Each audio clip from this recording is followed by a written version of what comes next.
we had come up with an intro, and I don't remember what it was. We said something like, it was like, today is, now, what did we say? Today is a podcast about what today is. No, I don't know. I don't remember. Every day is some sort of national day. And here at Today Is podcast with Joey and Bobby, we're going to talk about what today's day is. This is really convoluted. That's bad. Today is a podcast about what the national day is. Yeah, there we go. Wow. You had it in your brain this whole time? I just thought about it and started talking.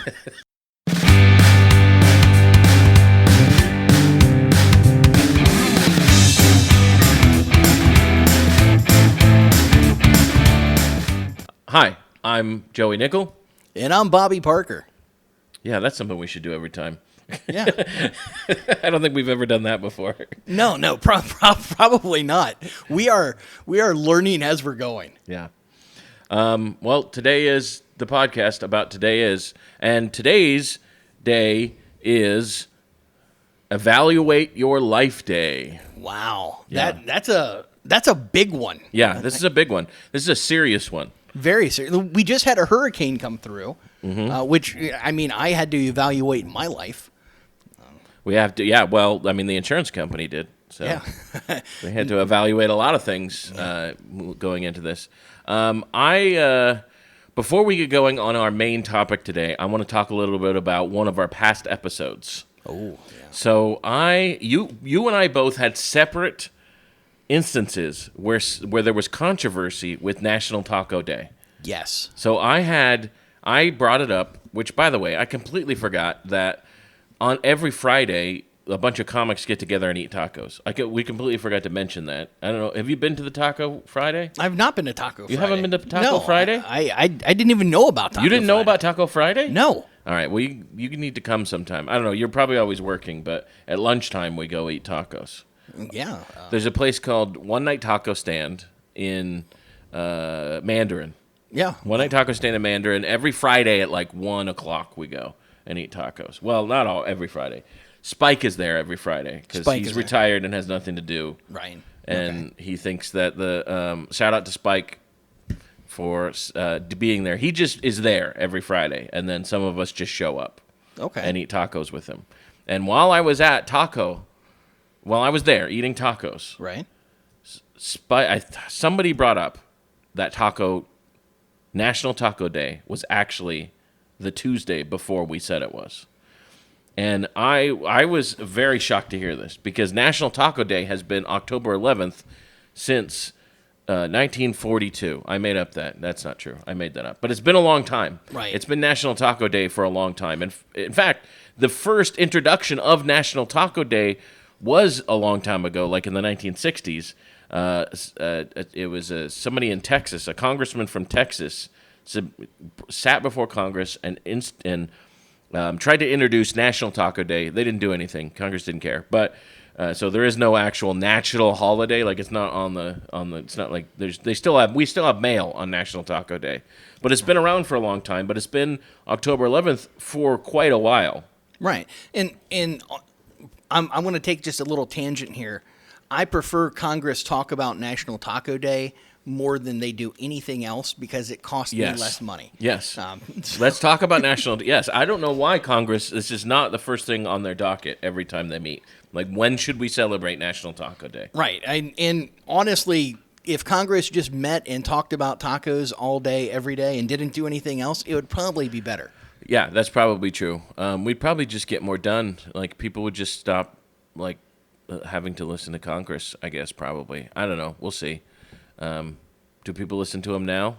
I guess so. Well, they make us do stuff. Well, my point was that tacos unify people. That is true. That is true. Everybody likes tacos. Yeah, but there is derision with Taco Day. But somehow there was controversy with Taco Day. And what was your experience? You had a coworker? Yeah, I had a coworker. I mentioned, hey, this Friday, October 11th is National Taco Day. And my coworker's like, no, it was on Tuesday because that's when Taco Bell told me. And that's really what it was. Taco That's Bell. really what it was. Corporations ruining our lives again. Yeah.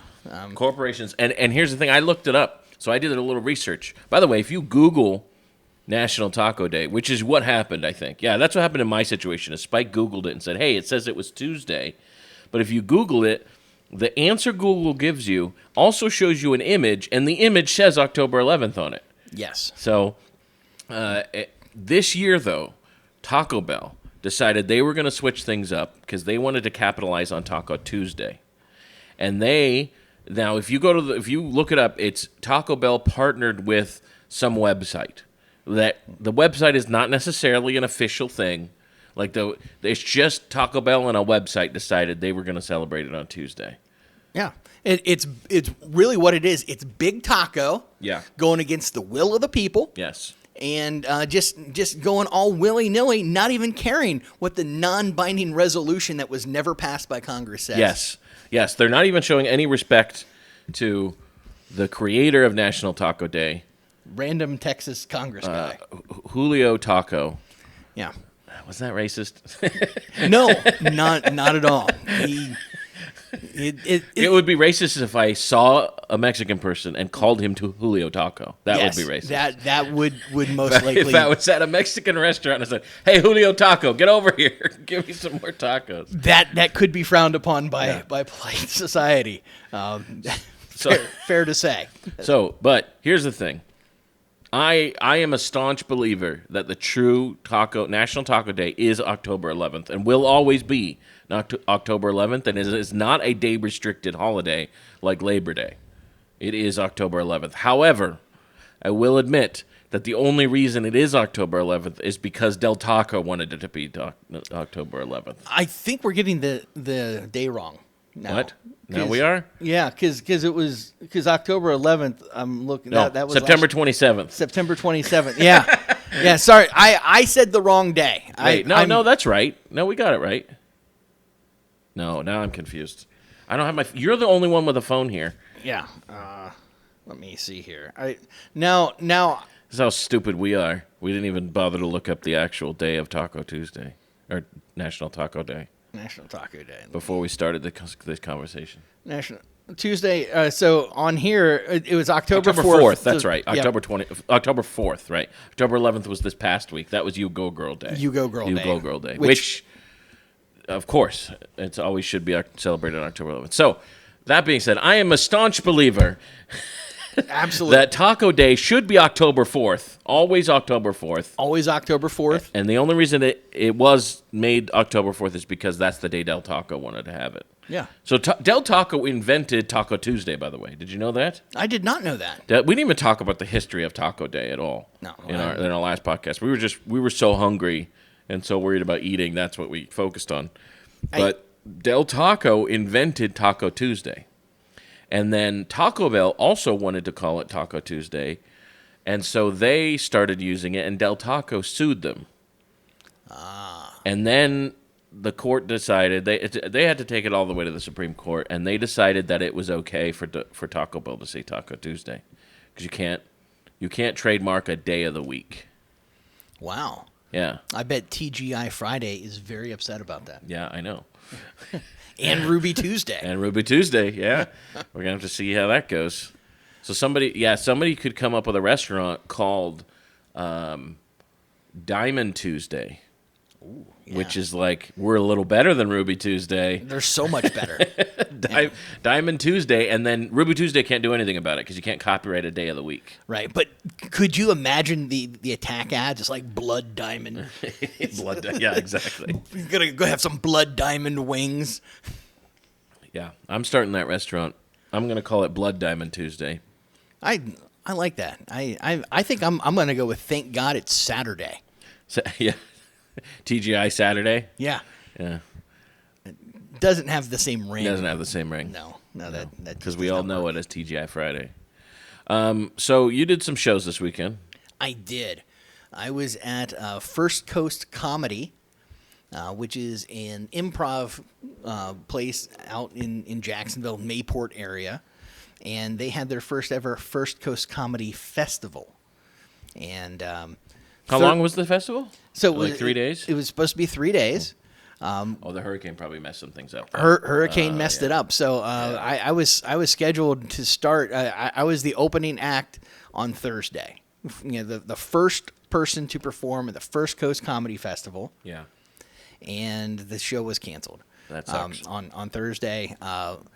Unfortunately, very unfortunately, a lot of other acts had to cancel. They had people coming in from out of town. Of course, yeah. Had to cancel. Luckily, I was able to perform Friday, so I was still the opening act. So on Friday, first person to perform, saw some amazing stand-ups. Yeah, Mike Freed was on there, right? Mike, I was talking to him about it. Yep, Mike Freed was there on Saturday. Marcus Crespo actually got to do a set on Saturday night as well. He had some shows canceled. They had an opening, so it worked out. Nice. And Chris Dorio came down from North Carolina. First time I met him, very funny guy. Yeah, I've never heard of Chris Dorio. I'm probably butchering his last name. It's close to that. Funny guy. Also does like a barbecue seasoning, kind of like Mad Hatter barbecue seasoning. Really? Yeah. So, does he sell it at the shows? He did not bring any down, which was a shame because why even mention it then? Because I actually read the ingredients. It looks really good, and I'm ordering some. Yeah. So I figured I'd I actually want to do that. I want to make a barbecue sauce and sell it at shows. That'd be fantastic. And call it like, this is good barbecue sauce. That's the perfect name. That's almost. I'll have a picture of me on it. I'll have like a drawing of me, and it'll be like Beardo's barbecue sauce or something like that. Yeah, I don't know. You can team up with Julio Taco. Yeah, and Julio Taco and Beardo's barbecue. Actually, speaking of tacos and burritos, Chipotle has a brisket burrito now. I saw that they had. It's not Mexican food anymore. It's just. It's Tex-Mex. Yeah, but it's like, I guess so. I guess that's still Tex-Mex. You want to put some brisket in there. Yeah. It's definitely Texas brisket. But yeah, that's funny. It's like brisket. It's not even. They're not even trying anymore. They're not even trying. It's just barbecue in a tortilla. That's what it is. Like, what cut of meat can we get, and let's go with it. I do want to shout out my hat. I got the pink. Yeah. Got the pink 05 for Breast Cancer Awareness Month. So you'll be seeing me wear this on all my shows in the month of October and on all my social media posts in October. This will be what I'll be wearing. So just but getting breast cancer awareness out there. If you feel like donating to the Breast Cancer Fund, that would be great. My mother is a survivor of breast cancer. So shout out to that.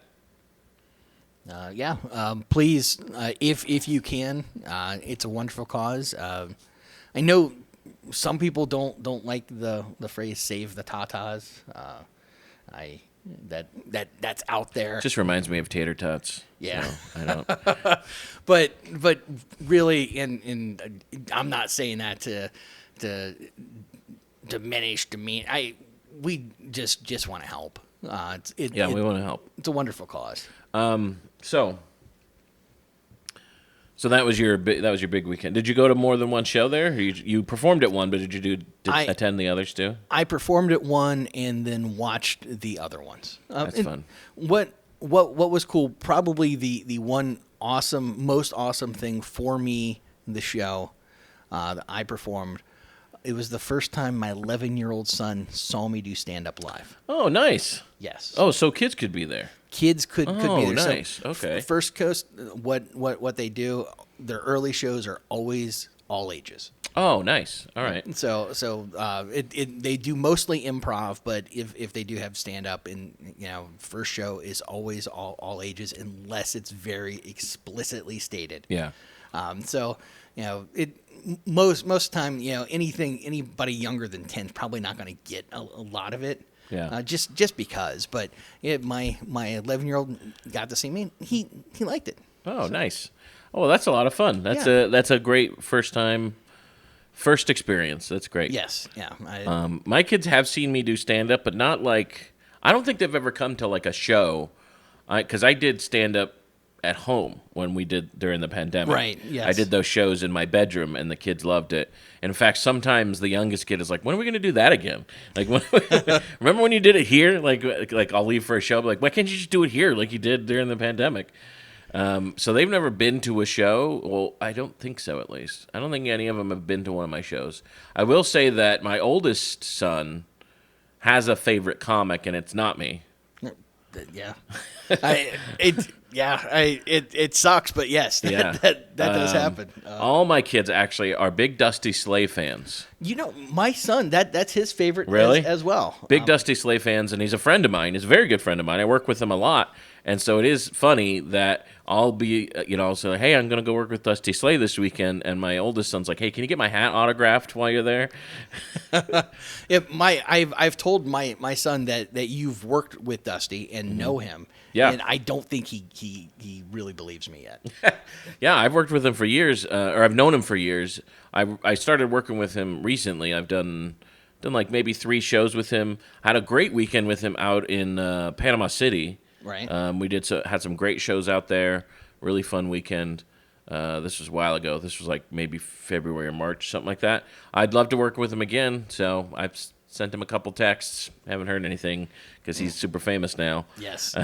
But he used to come to Jacksonville a lot. Yes. And he would and Chris Buck would have him perform at Rain Dogs. So Rain Dogs is an open mic. It's probably the oldest open mic in Jacksonville, right? I can't think of one that's been around longer. At least the oldest contiguous one. Yeah, it's got to be. And it's been going on for, I don't know, 12 or 13 years probably, Rain Dogs. That sounds right. Yeah, probably about that, because it was before I started, and I started 10 years ago. So sometime before 10 years ago it started. And we used to have, every so often, every couple months, there'd be a touring comic coming through that was not quite big enough to get like a full weekend at the Comedy Zone, but, big enough to where they could, get some people in the door. Right. And they would come do Rain Dogs on Monday. And most of the time they will have done somewhere else for the weekend, and then they'll end it with Rain Dogs on Monday. And Dusty Slay came and did Rain Dogs one time. Or he did it a couple times, but I saw him once, and that's where I met him, and that's where I started hanging out with him. And it's been awesome to see him rise up. And oh yeah, he's exploded, and rightfully so. He's I think a brilliant comedian. So yeah, he's great. He's a great comedian.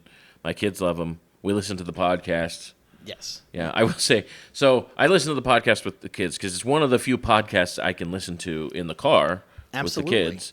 And so they love it. They listen to it with me. The Nate Lane podcast. Yeah. Yep. I do listen to Dusty's podcast too that he does with his wife, and I'll listen to that sometimes too.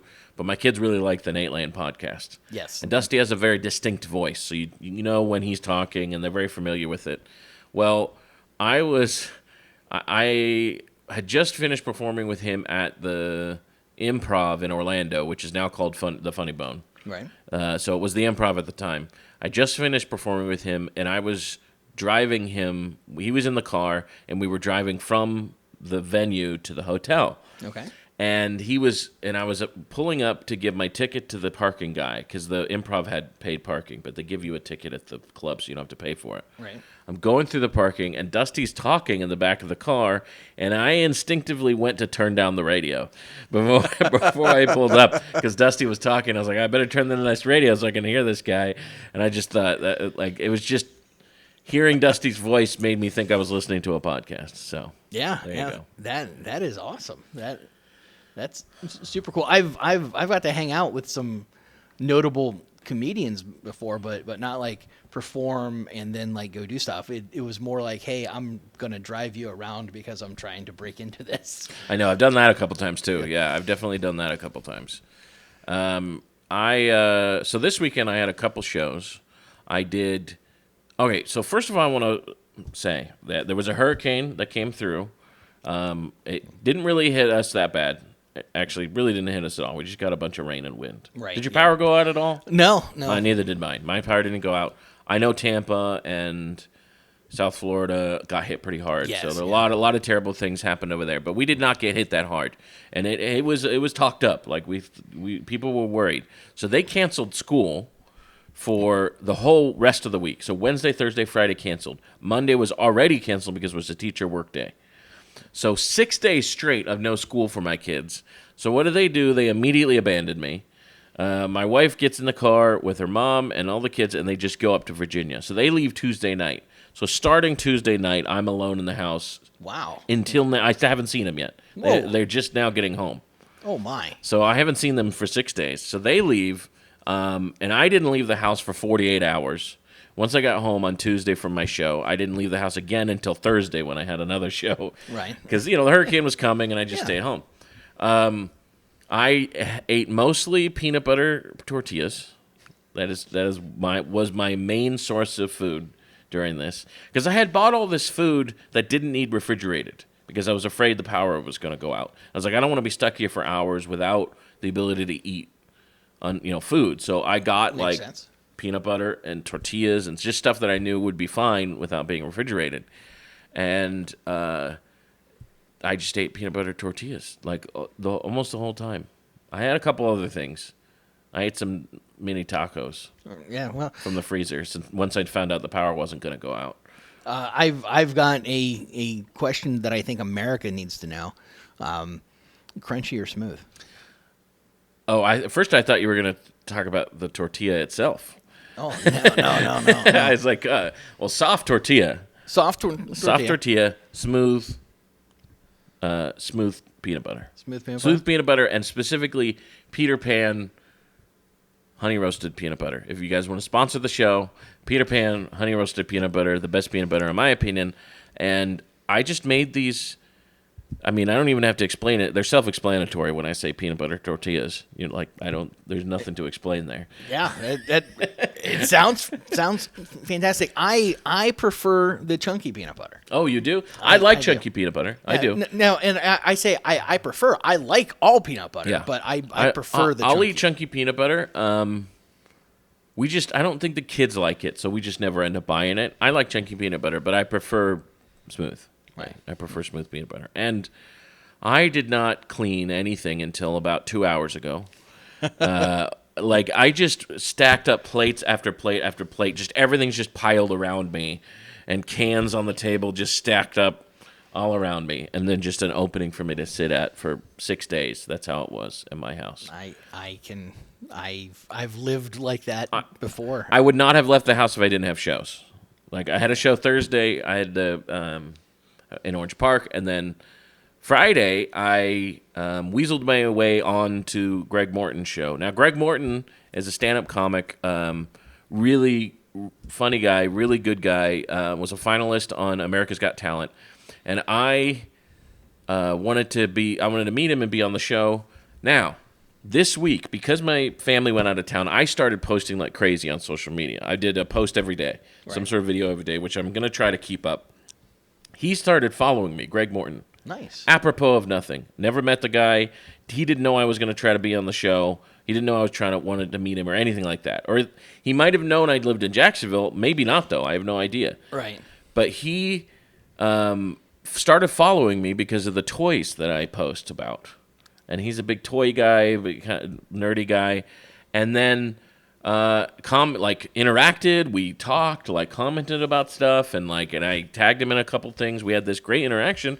Then I show up on Friday at the Comedy Zone, and he's like, "Hey, Joey, what are you doing here?" He knew who I was, recognized me. I'm a recognizable guy, with the beard and everything. But he knew who I was, and then we had a good talk. And I said, "Hey, can I get on this show?" And he's like, "Yeah, come do a guest set on the Friday show." So I did a guest set on the Friday show. It destroyed. Great, really good crowd. He was super hilarious. So now I have a good friend now. I have a friend and a fan. See, with Greg Morton. That's fantastic. And I'm going to point out that earlier, when you had briefly mentioned this before the podcast, I heard Greg Martin.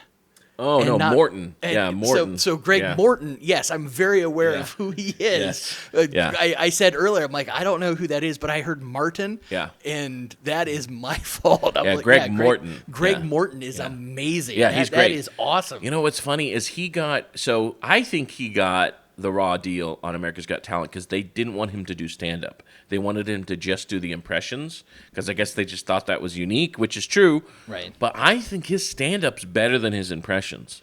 He's so good at stand-up, and on that Friday second show, It even got off the rails. Like people, because he kind of does some audience interaction too, and it got off the rails a little bit. But he's so good that he was able to just really bring it back and call back to things that happened in the show. It was I watched both shows on Friday, and they were unique experiences both times. Oh, that's amazing. And I've seen his show. He's fantastic. Yeah, he's phenomenal. He's great. The stuff he does. And super nice guy, super good guy. So, yeah. And you were happy with your set. And I was happy with the set. Yeah, that set went great. So here's the one thing I'm going to do. I'm going to evaluate myself real fast. The audience loved my set. There's a lot of laughter. My family liked my set. The other people there liked my set. I was so disappointed in myself. Oh, you hated your set? I dropped like two punchlines and two tags. Yeah, I hate it when I hate it when it doesn't go the way you're trying to make it go, or you intended it to go, and then you beat yourself up about it. And also I had set my watch for a timer, and I had accidentally put it into theater mode.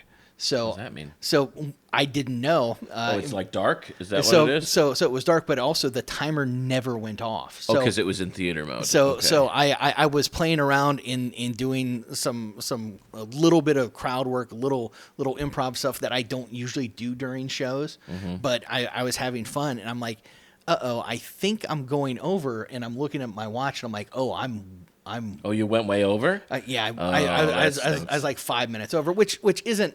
It's not terrible, but I was the first person, and there's 3 acts after me on the first show. It's terrible for you. Terrible for like, me. It's not even if it's not bad for the audience, even if the booker doesn't care, when I go over accidentally, it's terrible for me. Yep. Like, I have a bad experience then, because now I feel like terrible because I went over. Yeah, and and so I'm beating myself up. People were like, "Oh man, it was a great thing," and just I spent the weekend basically beating myself up. It happens to me all the time. Yeah. How often do you think you hate your set and other people love it? How often do you think that happens? Oh, probably more often than the opposite. More often than I would like. I often beat myself up over about a set. But here's the other thing. I sometimes will get off stage and be like, that was awesome. Like, I had a great set. And not that anybody will, the reaction of the audience is fine. But then I'll watch it later and hate it. Oh, yeah. That's 90% of the time. I'll watch my sets and be like, I don't know why I thought this was a good set. Absolutely. Yeah. And like, hey, and it might just be little things like, hey, I need to have a little bit more of a pause here. I need to phrase this a little bit differently. But the timing is the one thing that gets me. That's been so ingrained just growing up, very polite people. I know. Me too. And then when I was started off in comedy, like one of the things that was just beaten into my head, your time is the most important thing. Yep. Yeah. Don't go over, and oh well. Sounds like everybody had a good time though. Yeah, I think so. All right, so it is Evaluate Your Life Day, and I thought we could do a lot of everything that I've planned. The segments I've planned are centered around self-evaluation. So you did a little self-evaluation just now of your show this weekend.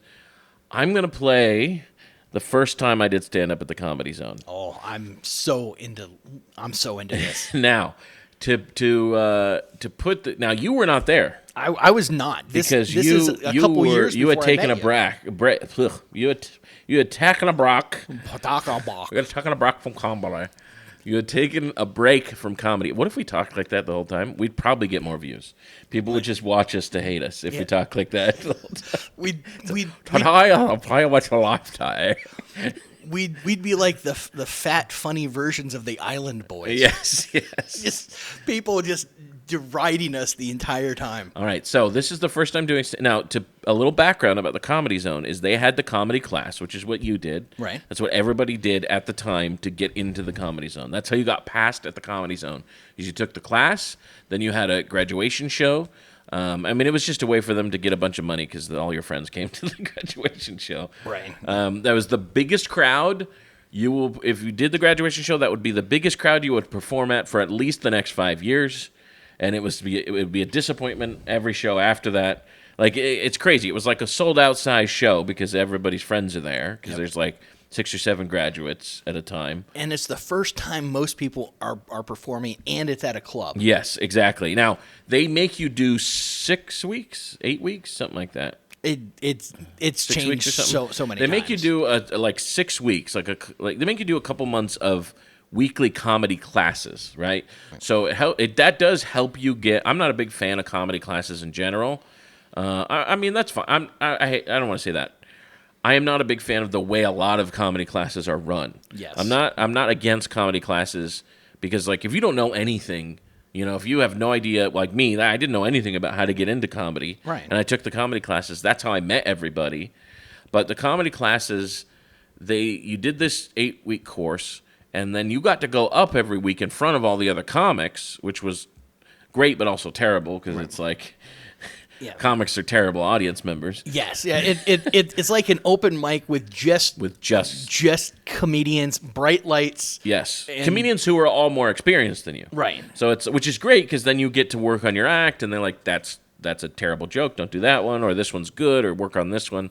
And sometimes, and looking back now, it's like, of course, not everybody's going to give good advice, or everybody's going to give the advice they think is good. So it's like you need to come up with your own stuff anyway. But it was a great experience to have, at least to get my stage presence, at least enough for me to do that 5 minutes. So then the graduation show, they have you do 5 minutes. There's usually 5 or 6 of you on the graduation show, and then he puts in 3 or 4 experienced comics in between. And I thought, so this is the first time I'm on stage with that. Now, I'd done maybe 2 open mics before getting on the stage, but this is 8 weeks of me going on stage and not really doing a real show, but this is my first real stand-up comedy. I won't say anything about it. We'll watch it, and then I might pause it and criticize myself a little bit. All right. So we'll see. I will warn you, the video, I have video of it. Okay. I look like a ghost in the video. Like the lights are so bright. I didn't know how to record. My brother's like holding the phone, I think. This is perfect. This is going to be one of my favorite things ever. All right, I want you to show lights and love to my buddy Joey Nickel. Kelly Heatwolf? Oh yeah, I do want to shout out Kelly Heatwall since she's going to be in this. Kelly Heatwall, I don't even know if she's doing comedy anymore. I haven't seen her in years. I haven't seen her, I don't know if she's alive. I have no idea. Hope she is. She's a wonderful person. So shout out Kelly Heatwall. I might tag her in this. I forgot she was the host of that night. Yeah. So I don't want to put her up there without giving her credit. Oh, my. Now, right off the bat, I'm going to evaluate. That's a dapper Joey right there. I'm wearing a jacket. For those of you, for the listeners who are not looking at the video, I'm wearing a sport coat. I'm wearing my church sport coat that I think I got at a thrift store, actually. But I'm wearing a church coat, and I'm wearing a red button-up shirt and jeans. I would like to point out, your first appearance doing stand-up on the Comedy Zone stage, you're dressed like I usually dress to do stand-up. You usually wear a jacket? Yeah, I usually wear a jacket, a button-down shirt, and jeans. I stopped wearing a jacket because it was just... Okay, I'll tell you why I stopped wearing a jacket. I used to wear one all the time. And then I stopped for a while, and then I started again. And I didn't wear... I forgot to put it on one time. And I had a great set. And I was talking to another comic, Bob Laver, after the set. And I still wasn't like a professional comic yet. I was still just doing shows at the Comedy Zone. So I get off the stage, and I'm like, hey, that was... He complimented me. He said, hey, that was a great set. And I was like, yeah, I had a really good time. I wonder what it was. And he goes, well, do you think it's because you didn't wear the jacket? And I was like, I don't know, maybe. And he's like, maybe you were just more comfortable on stage. And so you had a better stage presence. So I never wore a jacket again. I could have had nothing to do with wearing the jacket, but I was like, all right, that makes sense. In my head, I'm like, that makes sense to me. You know what? One of the things that I think my comedy focuses on is being uncomfortable. So maybe that's why I wear a jacket all the time. Like I need to be uncomfortable on this stage. I go for comfort now. Like I want to be comfortable now. Depending on the show, I I'm still hesitant to wear a T-shirt on stage. Yeah. I have done it a couple times. I'll do it at an open mic. Who cares? Whatever. If I'm going to an open mic, or even if I'm hosting the open mic, I'm going to a show tonight. This is what I'm wearing. But I am hesitant to wear a T-shirt on stage, and I don't know why. I don't have a good reason to not wear a T-shirt, but I almost always wear a button-up shirt. I know why I don't, and if I do, I have 2 T-shirts on because I will sweat through one. That's I will true. I definitely always sweat have through 2 on anyway. I always wear an undershirt and a T-shirt. But yeah, I can't bring myself to, on a comedy club stage, wear a T-shirt. I just can't do it. I just got to wear a button-up. Usually, I was going to say usually long sleeve, but actually it doesn't matter. I'll wear short sleeve, long sleeve. Just depends. I don't know. A lot of comics wear T-shirts, though. That's a thing now. Like, comics, right. They don't dress up anymore. Like, even on specials and professional comics, they just don't really dress up anymore. Right. And I think it's a personal style thing. Me, I like it, but that's what I want to do. I will say, when 10 years ago, comics were still wearing jackets. Yes, very much so. It was very recent that comics got real casual on stage.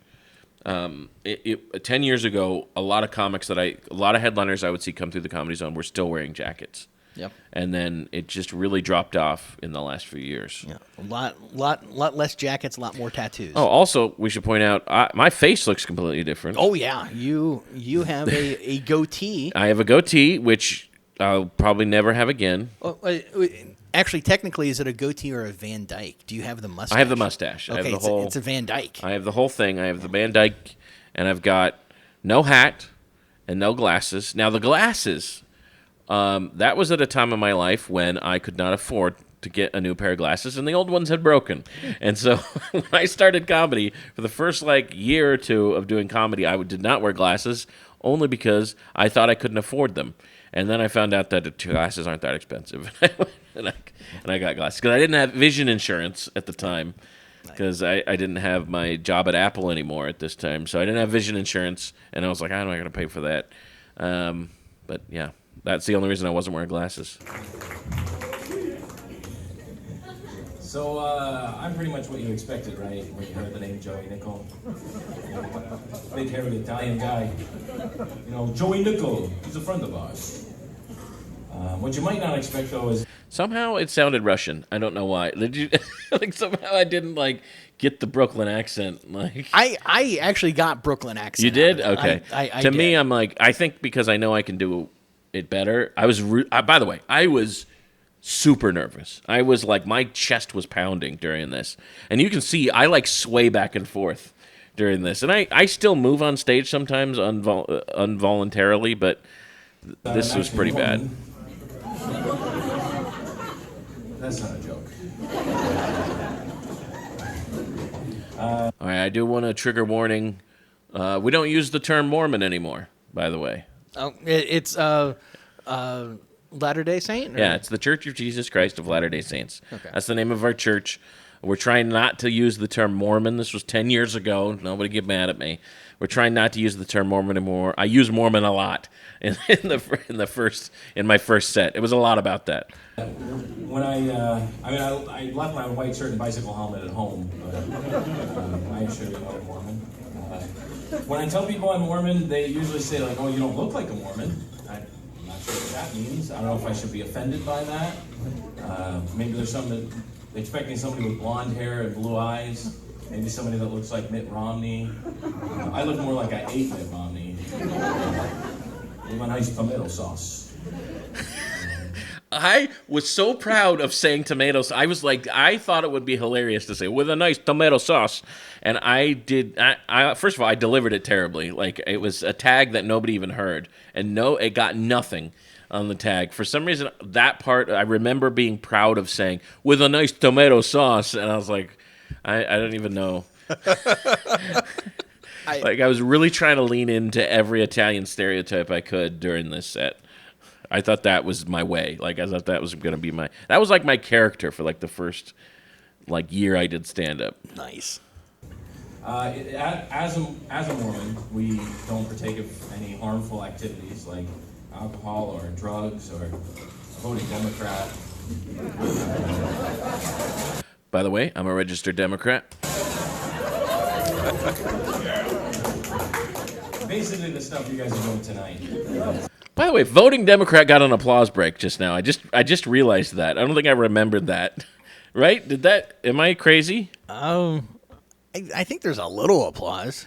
Like, As a Mormon, we don't partake of any harmful activities like alcohol or drugs or voting Democrat.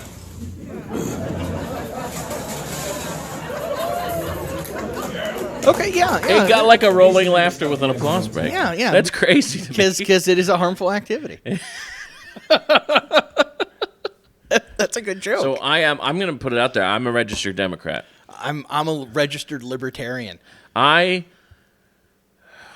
Listen, I have thought about that. I've thought about registering as a libertarian. I actually switched. So I was a registered Republican, but I didn't really. I'm not like a staunch Republican.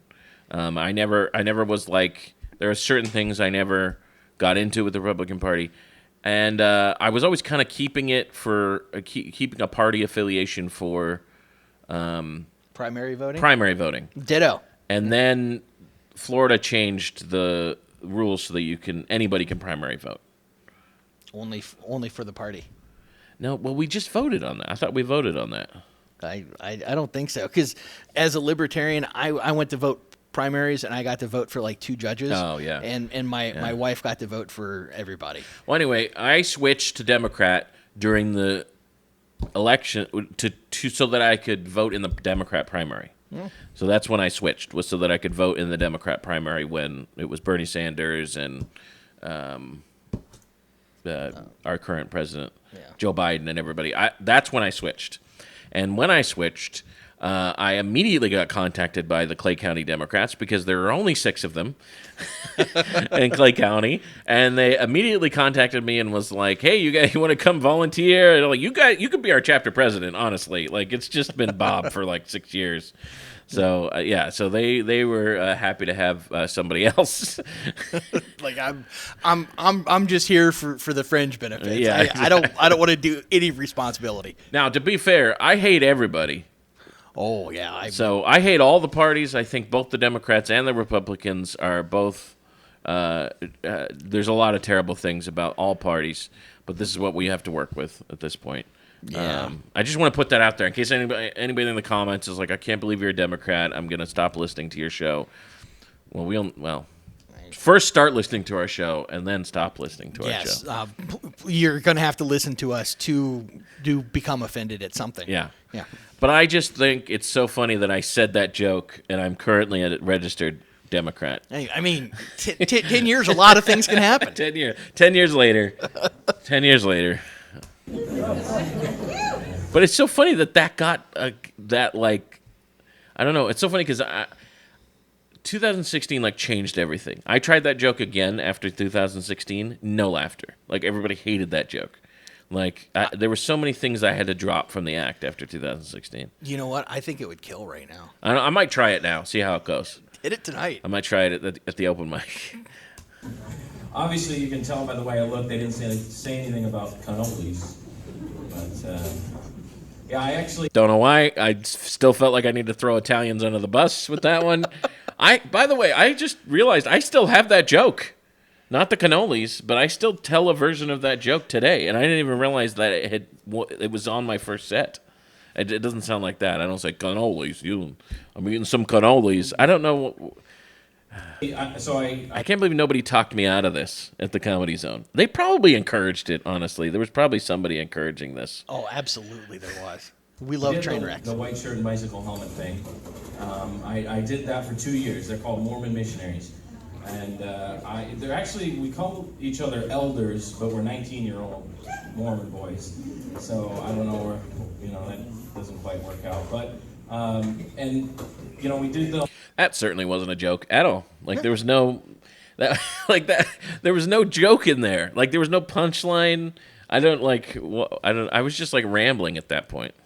Yeah. Knocking doors. I was actually on a bicycle for about half of it, and I actually lost 50 pounds while I was out there. So Yeah, don't clap. That I gained 70 since then. So, not worth it. That wasn't bad. No. That was a pretty good bit. I mean, a lot of people have done bits like that. Yeah, right. It's kind of a hack bit, but at least it had a punchline. yeah, but you know, your first time on stage. Yeah, my first time. Yeah. I mean, it's good. As a big Italian guy walking up on people's doorsteps, sometimes they didn't quite know why I was there.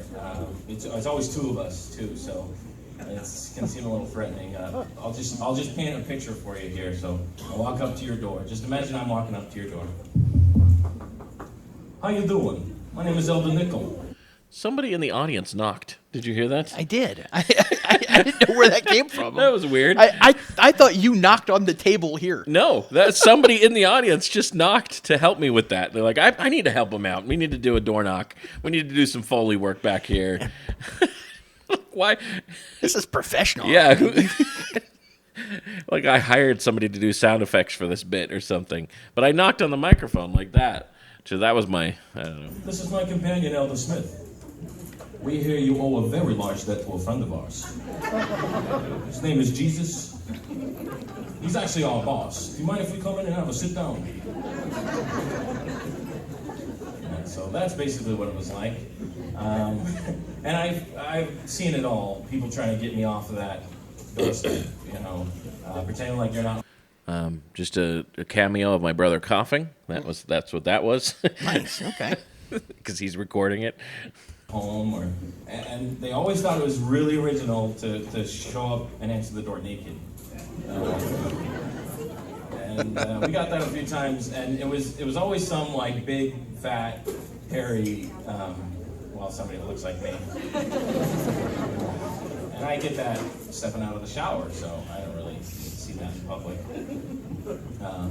But anyway, I've moved on from that. I'm still Mormon. But I live here in Jacksonville now. I live with 3 roommates. I have such a nervous energy. Like, I don't know how noticeable it is to you of my nervous energy, but I've got such a monotone, rambly delivery right now because I guess I'm just so nervous.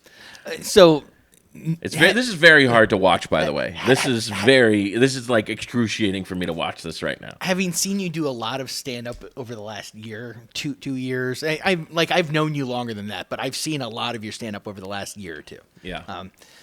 This is a very different comedian. Like I'm almost afraid to continue to watch this. Like it's gonna rub off on me or something. Like I'm gonna revert back to this guy. And I think the thing that's fascinating me the most is you playing with the chord. Oh yeah, I'm messing with that chord. And it because now like I would be just astounded if you did something like that, and it's just a little thing like that I don't think most audience members would notice. That's true. Yeah, probably people didn't even notice I was messing with that chord. But oh man, the swaying is really bugging me. Like I just keep going like this. Yeah, keep shifting feet. And it's not a very but that is still an issue for me, by the way. So what I do most of the time, especially if I'm at the Comedy Zone, I put a stool up there and put my foot on the stool, on the like little first rung of the stool, and that keeps me from moving. What I've done, because I am a swayer, I like to keep the mic in the stand. I've done that too, yeah. I will do that. If I know I'm recording, if I'm specifically recording for a purpose, I will keep it in the stand so it keeps me centered on the stage. Yep, and then lean, and I'll do that too, yeah. That way I'm focused on like, hey, I have to be right here. Yeah. I've got to do something or I'll forget and start moving again. Good life situation at my age to be living with roommates, but especially these roommates. 2 of them are just terrible. They haven't paid rent in a while. Last week, one of them pooped their pants. I mean, it's that bad. And I argue with the one good roommate all the time. I'm always saying, we need to kick them out. They don't contribute. And one time I just got so mad, and I finally was like, give me one good reason why we shouldn't kick them out. And she said, maybe because they're 1 and 4, and they're your sons? I lost that argument. with my wife. That was my wife. But anyway, the lease is up in 17 years. So. Anyway, you guys have been great. Thanks a lot. You know what? That's a decent first set. Yeah. Here's my biggest criticism of this. So here's my evaluation. I said about 80% too many words. Like, you know what I mean? Like, even if I were to keep those jokes, which a lot of them were dumb. I hate them, all of them.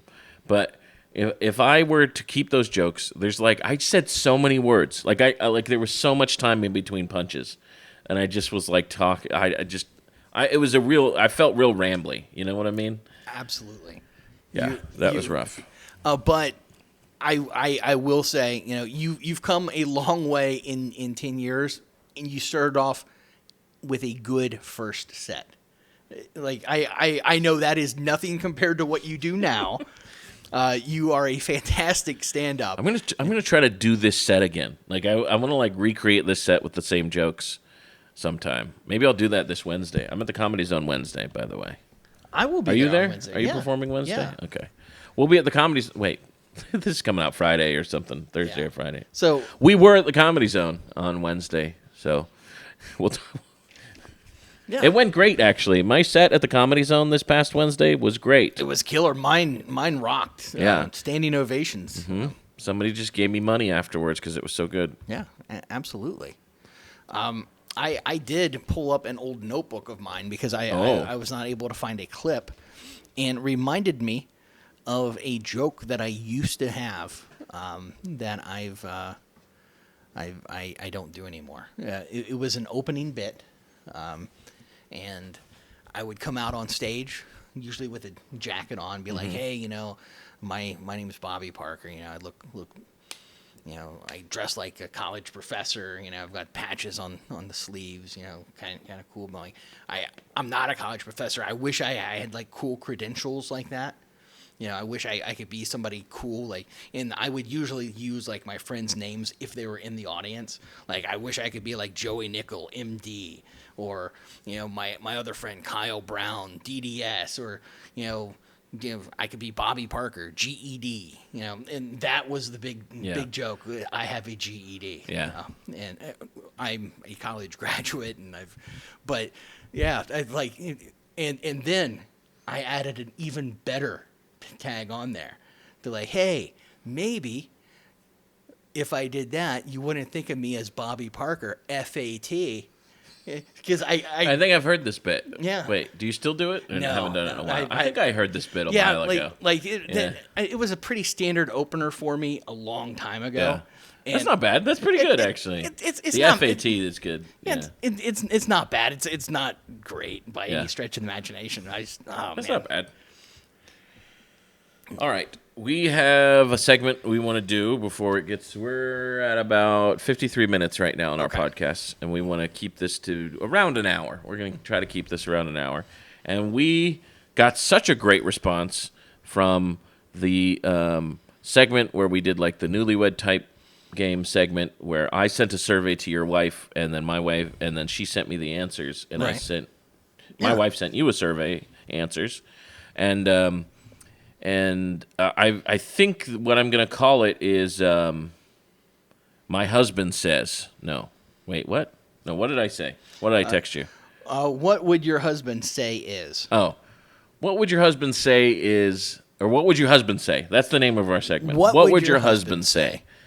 And this is me texting his wife and asking him a series of questions, and then my wife texting him answers also. So we have each other's spouses' answers to these questions. Right. So I phrased it with, what would your husband say is, and then the question. So you go ahead with the first one, and I'll try to guess what my wife would put. So what would your wife say that your favorite physical attribute about yourself is? Okay. And by the way, this is themed self-evaluation. Self-evaluation. So my favorite physical attribute is probably my beard.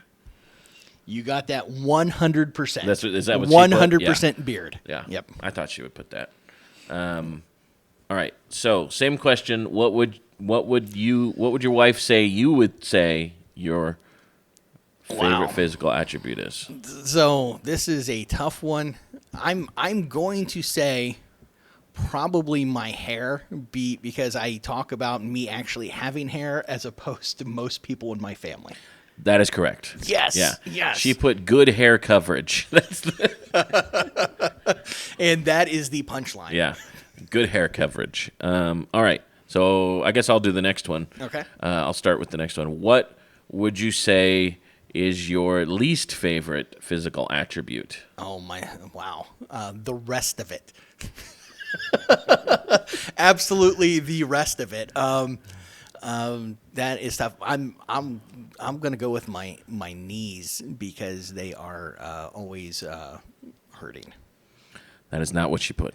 Okay. She put extra weight. Yeah. Well, it definitely factors on the knees. Yeah. It's kind of put together, but also, yeah, you definitely like. It definitely could be seen as like aesthetic physical attribute, but I didn't necessarily say aesthetic physical attribute, but Right. that's probably where she was going with that. And she is straightforward and very honest, because I am way overweight. So yes, she's aware. Okay. And so your least favorite physical attribute? My least, I could see her putting the same thing, but honestly, I don't know. My least favorite physical attribute is what's under my beard, like the reason why I grow a beard. Like, so yeah, I guess the double chin, the fat face. That's my least favorite physical attribute. Oh wow! So that is not what your wife said. Technically, you said under my beard, so I'm going to give you partial credit because it's your feet, which are way under your beard. She said my feet were my least favorite physical attribute? Yes, she did. I mean, I do hate my feet. But no, I'm not, yeah, I do hate my feet. But I wouldn't, like, yeah, I have a lot of problems with my feet. But so she probably knows that, but doesn't also think of your face without your beard. Cause that's interesting. You're always bearded. That's true. Yeah, that's true. Why would she get feet? That's so weird. I don't think I've ever been like, oh man, I hate my feet. Like, I think if wives just know us. I guess. I don't know. That is, huh? I mean, I do like I get so much like I used to get ingrown toenails and stuff like that. Like it's just and I have like really bad flat feet and it's hard to buy shoes for. Right. So I'm always buying new shoes. Yeah, that is rough. I know flat feet can cause like some pain. All right, so your turn to go. Okay. What would your wife say that your favorite subject for generated material for comedy is?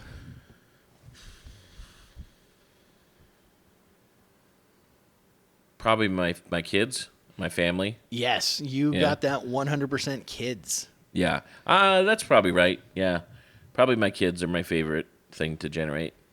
My kids or...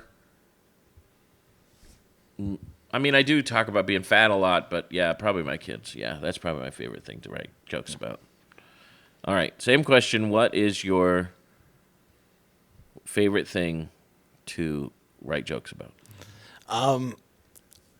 I know that my favorite thing is me being uncomfortable with any kind of social situation, anything like that. But what my wife would probably say would probably be my weight again, me being fat.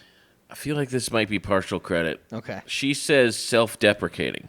Yeah. So she went much more general with it. But it is similar to what you're saying. Yeah. So. Okay. Maybe I'll get me. Yeah, I don't know. That one's close. Not quite, but she said self-deprecating. Yeah. Okay. So I guess that's it. It's in the same line. Like I think you're both thinking of the same thing. Yeah. I instead of 50%, I'll take 40%. Because it's there, but it's not exactly. And we're definitely keeping score. 100%. All right. So now what? Now I ask you. Is that what it was? I think so. Okay. Okay. If you had a one genie wish. One genie wish. Okay. What would the wish be to improve your life? So something that would improve your life. what would the genie wish be? Oh, wow. So you only get one. Oh. What would be the one wish to improve your life? So I could use it to change the government, which we've already complained about a little bit. That's true. I could use it to Now, specifically, I said to improve your life. improve my life. Yeah. So genie wish.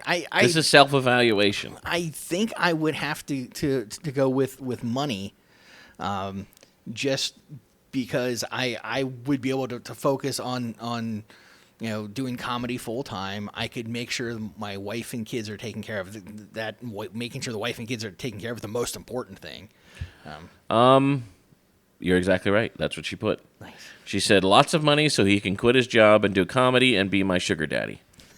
I love my wife. Yes, that's exactly it. All right. For me,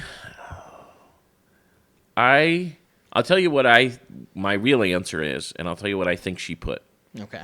My real answer is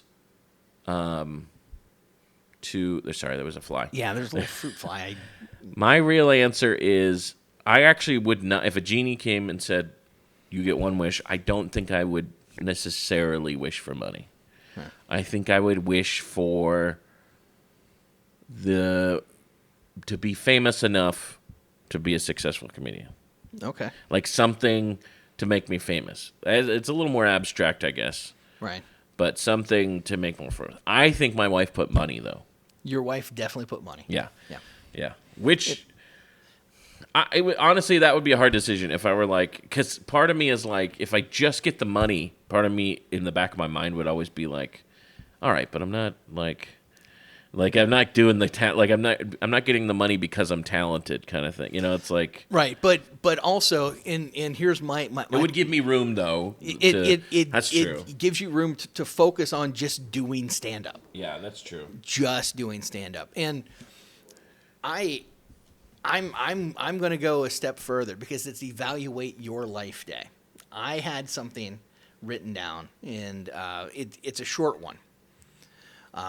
Because I was thinking about this because this is my 30-year high school reunion year. Oh, really? Yeah, I skipped my 30-year high school reunion because every time that they've had them, they've been in a bowling alley. What? And I don't want to go to a bowling alley in Ohio again. That's their reunion. They're like, we'll just meet at the bowling alley. Yeah, and I guess it's a nice one. Like I didn't even look at pictures from the last one. Whatever. I'm sure it's great. I'm sure I've missed out on a lot, but it's not that important to me. My question is this: evaluating your life. What is one thing that would surprise you about your life if you knew it when you were graduating high school? If you knew what was happening in your life now when you graduated high school, what would surprise you the most? What about my life currently would surprise me the most? If I were to send a message to 18-year-old me, just graduating high school, what would surprise me the most?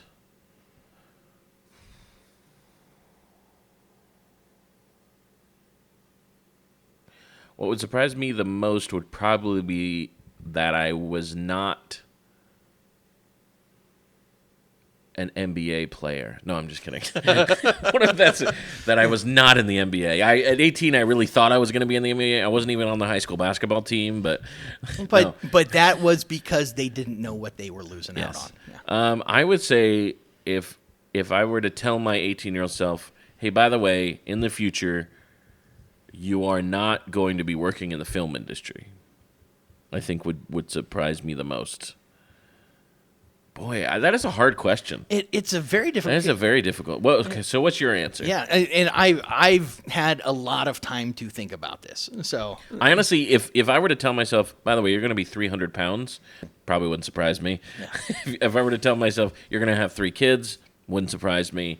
You're gonna, living in Florida, I wouldn't surprise me necessarily because I was living in Arkansas at the time, but like. My dad moved a lot, so I was like, that wouldn't surprise me necessarily. Right. Boy, there's a lot that wouldn't surprise me, so that's a hard answer. It is. Again, I've thought a lot about this. I think the most surprising thing to me would be that I have kids that aren't interested in the sports that I was interested in at that age. Oh yeah, that is interesting. Because yeah. I was very big into football. Yeah. I played high school, me too. played D3 college ball. Nothing spectacular. I was never an amazing player by any stretch of the imagination. I was good enough to be on the team. In high school, I was just slightly better than average player. And now my son does not care about football at all.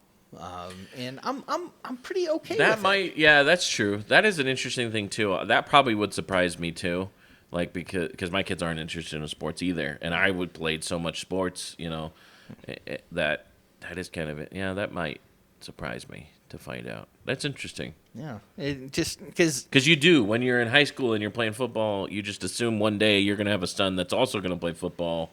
Right. Yeah, that is crazy. And it's like, and it was such a big cultural thing. Like every Friday night, there's a football game, and Saturday, it's either the JV game or you're watching another game. It was just that's what the entire culture was. And now I'm kind of I'm so away from it. Like, yeah, it was Yeah, nice. that is interesting. It is. So my son is in high school now, my oldest, and he has been wanting to go to the high school football games. And I'm like, yeah, let's go. And then I'm like, getting all gung-ho. And he's like, no, I don't care about football. I just want to hang out with my friends. And I was like, all right, whatever. Okay, I'll book a show. Yeah. It's like, I was like excited because finally, and then I want to go to the high school football games. And then I went to one and I was like, well, this is kind of terrible, actually.